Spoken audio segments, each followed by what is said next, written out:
Hey everyone, I am Josh. I'm Jack. And this week we've got Josh Gordon, and this is going to be fun and I'm pretty sure interesting. Stay tuned.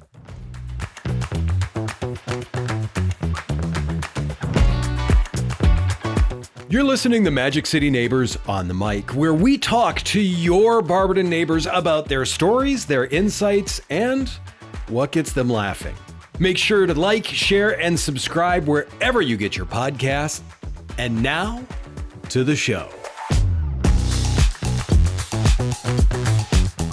Hey everyone, thanks for tuning in this week. I think we are going to have a fun show, and we were talking on the break there. Josh was a little bit offended by that, but it's just a hunch for me, so we're going to go with it. But first, I want to mention the Barberton Community Foundation's annual Game Changer nominations are open Monday, May 1st through Friday, June 16th. So you still have time. We are asking the Barberton community to help us identify those individuals and organizations who deserve recognition for their accomplishments. The award is designed to recognize two entities, a Barberton individual and a Barberton organization who have served as catalyst for extraordinary involvement in the Barberton community and have made a positive impact in Barberton through their leadership, vision, and commitment. Nominees should be connected to the community through their work, volunteerism, or residency. Our 2022 Game Changers were Mike Moore and the Barberton Firefighters Association Local 329. You could submit a nomination at www.barbertoncf.org. As I said before, I'm Josh. I'm Jack. And who are you? Also Josh. This is going to be confusing. This is going to be confusing as all get out. I'm going to dive right into our big questions because you've been involved in one or two things in Barberton. I may have had the multiple wrong on that. How did that start for you? It obviously snowballed, but how did that start for you? Well, it all started in my junior year of high school in South Carolina when I fell in love, unbeknownst to me, with a girl from Barberton, Ohio. I'm fortunate enough to be married into the community and am here on purpose. I love it.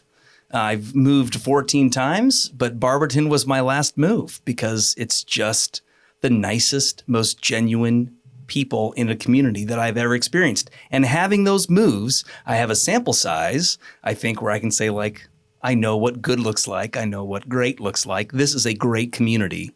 And so getting involved with it just became, that's a longer story for another podcast where I ended up here in my adopted hometown now. But getting involved, when my wife and I moved here and started to have a family, our now oldest son, he just turned 16.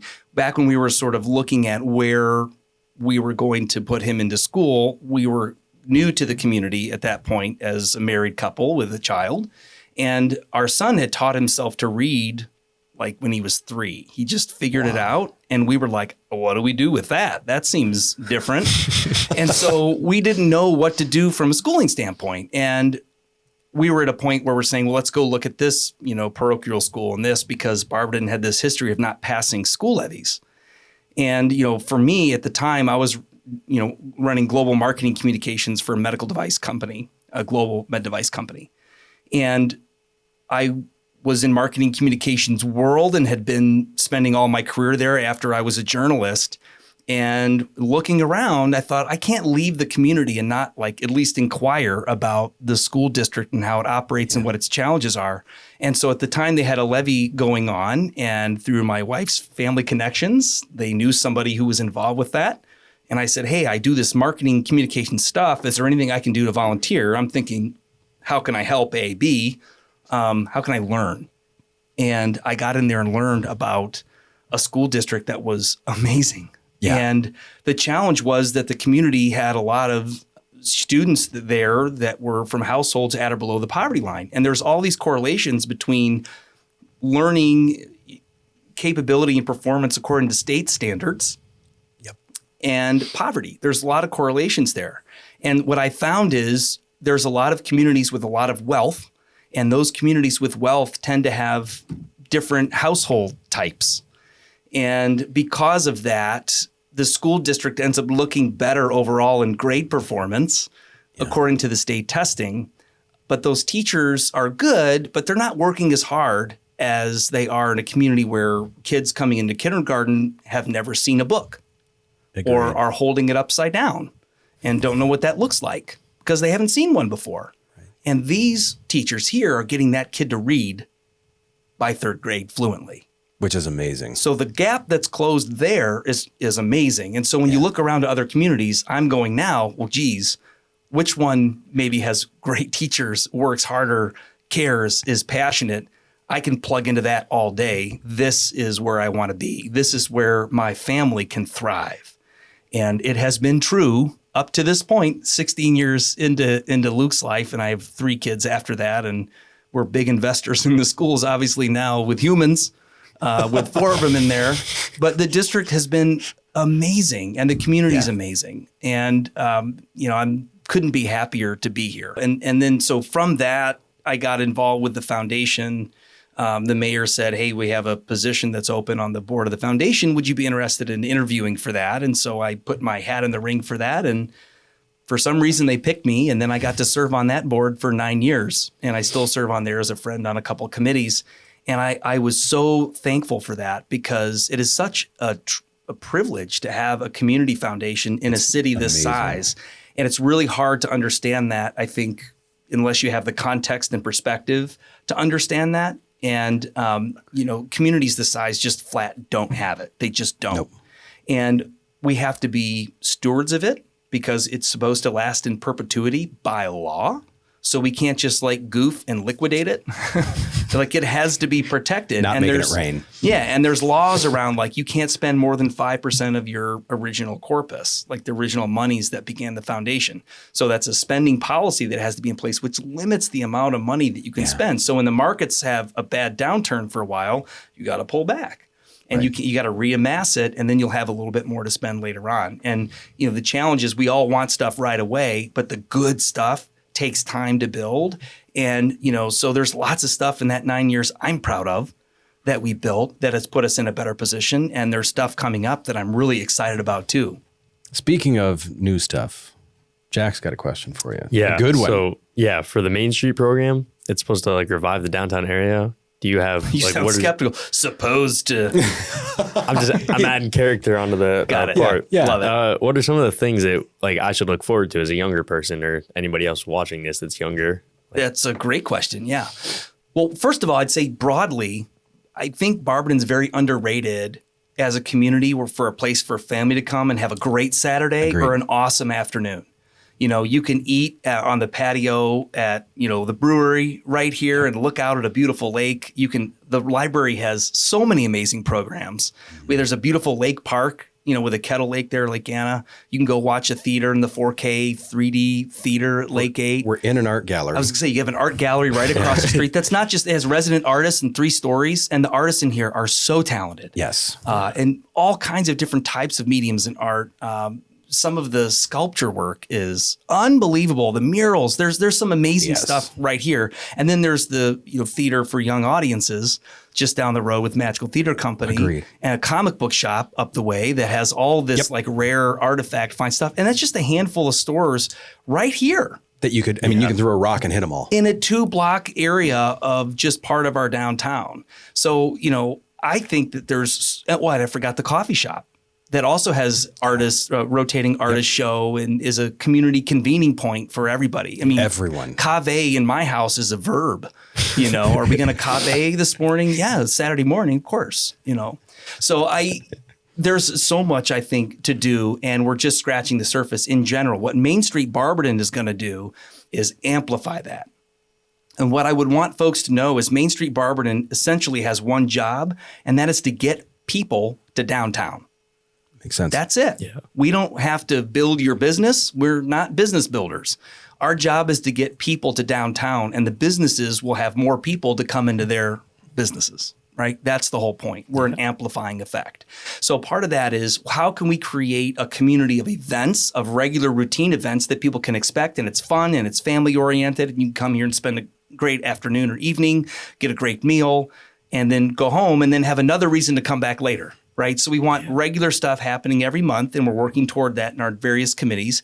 We want to create a great experience down here. So the Main Street Barberton has a design committee, and they're working with the planning department in the city. And the Barberton Community Foundation has 2 economic development programs that are amazing for people just to get grants to go fix up their businesses or to help their employees upskill. I mean, there's things that we can do here that other communities don't have that folks don't realize. So the Main Street Barberton program is going to be this visionary organization that brings all these people together, creates these routine events that everyone in town and out of town can come and enjoy.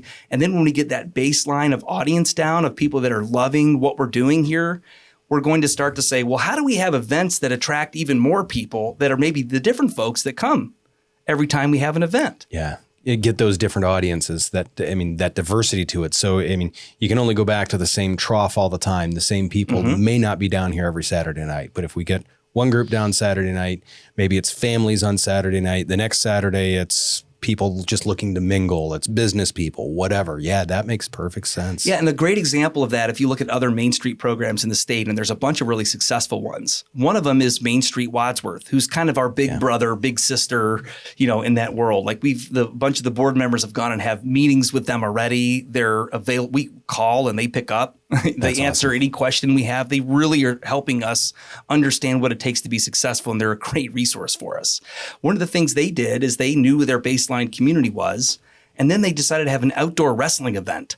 And that outdoor wrestling event attracted thousands of people downtown to their community. All of the businesses benefited from that, and they were different type of folks. And they had kids in the community, like in the crowd coming up, and round 2, we're holding the signs up and walking around. So it's this great community organization and community event, right? And so we're talking about, well, what if we did something like that? Could we have, you have one event 1 month, we have one event, and then the third month we have a championship and it's hosted somewhere else. They're like, yeah, that'd be great. So already starting those collaborations. This is the kind of thing that the Main Street program can do. To answer your question, there's a lot of reasons to get excited because the world is our oyster here, and we really have to think about it in terms of how do we bring people to downtown and give them a great experience when they're here. Yeah, no, that's Perfect sense. It does. And to me, that gets me excited about it because I know it's about bringing businesses downtown and it's bringing people that will downtown. Come. The people, once the people are there, the other stuff tends to pop up. That makes perfect sense. Yeah. To me, I think, are you ready for the lightning round? I am. We're doing a lightning round? Yes. You didn't warn me about a lightning round. No. We're supposed to. If you get the wrong answer, we zap your chair. No. He didn't see that on the other podcast. I like the stakes. Yet. I like the stakes. So we're going to ask some quick questions. We want 1 or 2 sentence answers for these. Purple, 17, the left one. Awesome. Great. We're done. Yep. So with Main Street, one of the questions someone had, and you kind of answered it. What are some family friendly things that are already in the mix? Obviously the Dora is great and it brings families down, but what are some things specifically geared towards family? Well, we're in the process right now. We're a brand new organization. We just got our 501c3. So we have 4 committees and they have different responsibilities. We have an economic vitality committee that's all about economic development programs, a design committee that's about the facade, working with the planning department to create a beautiful area when you come visit downtown. Then we have an organization and a promotion committee. And one of those committees' focus is on events that we talked about. And the other is on promotion. So it's how do we promote the events? How do we have a website? We have to have a logo. We're kind of starting from square one. And so we've just really started this, earlier this year. So we're at the point now, for example, we're hiring an executive director. We have funding for 3 years, and it's funded in part by the Community Foundation and the City of Barberton. We have funding beyond that as well. So, but we're in the building block stages, so which is why it's not a lightning round sort of question yet. But what I would tell you, some of the stuff we're talking about is, we're talking about bringing back Fourth Friday. Folks pre-COVID may remember that we used to have these great Fourth Fridays, and there'd be bands down here, and restaurants would have discounts, and there'd be specials, and we'd have vendors and so forth down here. So we're talking about bringing that back, but with a little bit more organization and purpose and support to it. For someone that wants to be involved in the community, where would you say a simple place to start would be at? Okay, well, the first thing I'd say is I'm going to suck at the lightning round, and I apologize. I'm going to have no short answers. When we said that you were coming on, we were pretty sure that was going to be the case. Yeah. The timer that we have on the wall, I was pretty sure that was going to melt. So we're good. It's a cute suggestion. Right. The timer. Correct. So, okay.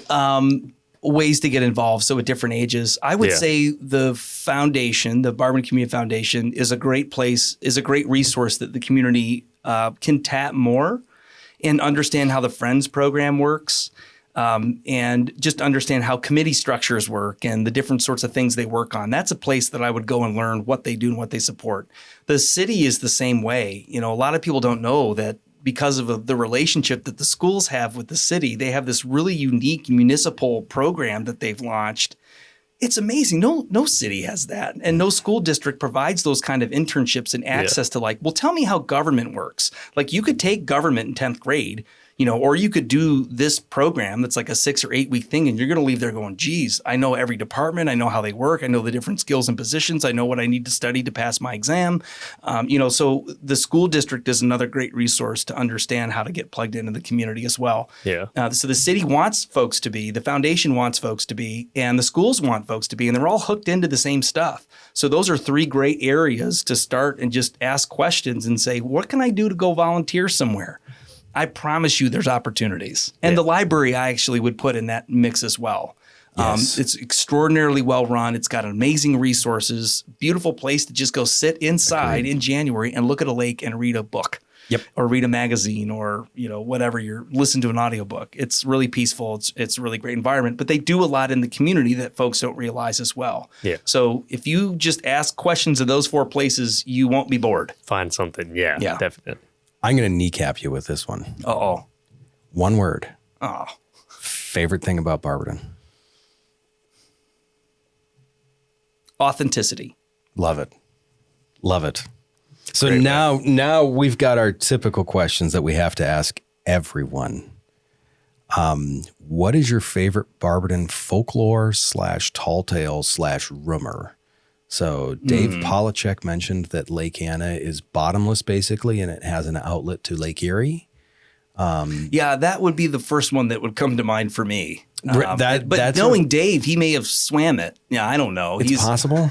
It's possible. That guy's amazing. Yes. Yeah. No, that I could see that as distinctly possible. So, okay. So you're on that. There's no other ones. I mean, I'm sure there are, but like that's your favorite? That's the main. That's the really favorite one. I think that, you know, there's also, it's not really a rumor, but like, you know, there was a thriving music scene in Barberton at one time. Yeah. And I would have loved to be here to participate in that when, you know, Henry Banks, now it's Block 7, but it had a jazz club upstairs and there was a jazz club, you know, in the movie theater basement. And, you know, there was just more happening in that scene at that time, but that was a different era. And so the community. So you want to meet those ghosts? Involved. I want to meet the ghosts. I want to have a drink with them at Cave. Okay. Share a coffee. That makes sense. It's fair. That makes sense. Oh, what do you see as the future for Barberton, and where do you think we're headed, and like what are the bright spots? So many bright spots. I mean, the story that the community can tell right now is a story of momentum. And again, my sample size of having been in a lot of communities is very rare that the people that are in charge of stuff work together. Usually what you find is there's people pushing specific agendas. But when someone needs something, the others listen with curiosity, not judgment. That is rare and worth celebrating. Agreed. That it is that sense of community, and that's what gives that sense of community. It doesn't matter who's on what side of what issue. If someone's having a problem, 10 people are going to show up saying, "What do you need?" Mm-hmm. Genuinely, and want to help and have the means to help. So that I think is where a lot of the pride in the community comes from, and that is a foundation that you can build so much on. Mm-hmm. And I want to give people the chance to come and experience that. You know, you grew up in it. You're lucky. I married into it. I'm lucky. Yeah. You know, and so I've gotten to experience that, and having the other perspective and the context of coming in from the outside and going, oh my gosh, this is amazing. How do people not just like build their whole life around this idea of being around great people that want to help you? Yeah. And the momentum is there because the organizations are coming into place. You know, there's people that are in charge of stuff now I give a ton of credit to, and I could spend all day talking about them. 2 people I want to highlight specifically that aren't in charge of something in Barberton right now, but had a major impact. One is Suzanne Allen. Dr. Suzanne Allen, who was the foundation executive director for years, came in and provided so much just awareness for how to run the foundation at a high level, elite level. And that has helped us kick it up a notch from a foundation standpoint, her leadership and wisdom and poise. And the other person I'd mention off the top of my head is Patty Cleary, who was the superintendent of schools right before Jeff Ramnitz and he's an amazing superintendent. Patty also was an amazing superintendent. And part of her vision, again, we can think strategically because we have a foundation. So we have resources that are long-term resources. So she was saying when kids graduate in 15 years, some of them don't start with the access to early childhood education that others do, because all we had were, we have Head Start on one side of things, and then we have paid preschool on the other side of things. And there's all these kids in the middle that don't get to have access. What if we had a public preschool? And so she worked with the foundation. We went to work on it on the various committees. And lo and behold, we launched this amazing preschool with certified teachers that is transformative because it caters to kids with special needs and typical learners. And so it gives everybody a chance to thrive and succeed. And the reason that it's a challenge in most communities is because that is a project with a 15-year yield. Right. Until that kid, that preschooler walks across the stage in 15 years and feels that sense of achievement, people will go, well, prove to me it worked. Right. No, that is a long-term project. It takes time and patience to do big transformative things. And it's not sometimes the superficially, appealing thing that gets everybody excited in the moment, but it's the thing that's going to provide roots and foundation to grow big things on top of later. And it's funny you say that too, because it's also one of those things too where you don't necessarily look back and say that kid did that because of that preschool. It's so distant, you don't always say that, but you realize when you look at the grades, when you look at how the school system does things, you got to say there's a big part in that. It's just tougher to see. You got to look at it to see it. Well, and I'm a data nerd, so I've looked at a ton of the data and I've seen already the success and impact. And that's why I give Patty so much credit, because she convened all these different resources, including Summit Education Initiative, which is an organization in Akron that studies basically how to make education work better for communities. And we learned two really important things there. One is that 36% of eligible early childhood education, preschool students in Barberton were actually in a preschool. Wow. Which is well below, obviously 50%, but well below averages. Yeah. And so we knew there was a need there. There's also this thing called the Heckman equation. I can get really economic and nerdy. I'm like revealing how dorky I am, but I just love this stuff. Yeah, touche. But I just love this stuff. So this guy at the University of Chicago studied this, and it was economic development impact on when the dollars are invested in education, where's the biggest impact in economic development? So the ability for a community to thrive from a dollars and cents standpoint. When you put $1 in, where do you get the most dollars out? And most people think it's in high school, right? And they say, because that's where the most momentum is. That's where everyone's focused and paying attention. And that's where, needy teenagers need the most stuff. Am I right? I'm right. Yeah. I'll give you So thanks for giving me that one. But what it turned out, there was a 10x return on dollars invested at 3 years old. Right. At 4 years old. And that makes sense. It's foundational. Yes. Yeah. Build that foundation. And again, people aren't like, well, show me the cool data that you get all excited about. It's not the thing that rolls your socks up and down unless you're a dork like me. But fortunately, we were able to be armed with these key pieces of information. And now I think there's 160 plus students in that preschool. And when it launched, it was at 64. Yeah. And so now we're in this position where we're creating more and more access, more and more momentum. And again, that's why momentum is kind of my word, because there's so many different things happening. That's awesome. And to me, that is a great spot to end this. And I mean, we could go on for hours and hours and hours. Well, I could. Yes, we all could.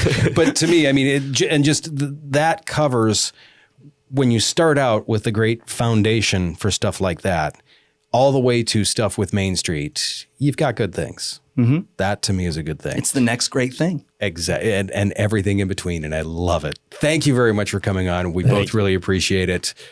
We may have you back here after a bit too, just because of the fact we'll have some time. So thank you. Everyone, make sure you subscribe, hit the buttons, share it with everyone. Share it, of course, with your Magic City neighbors.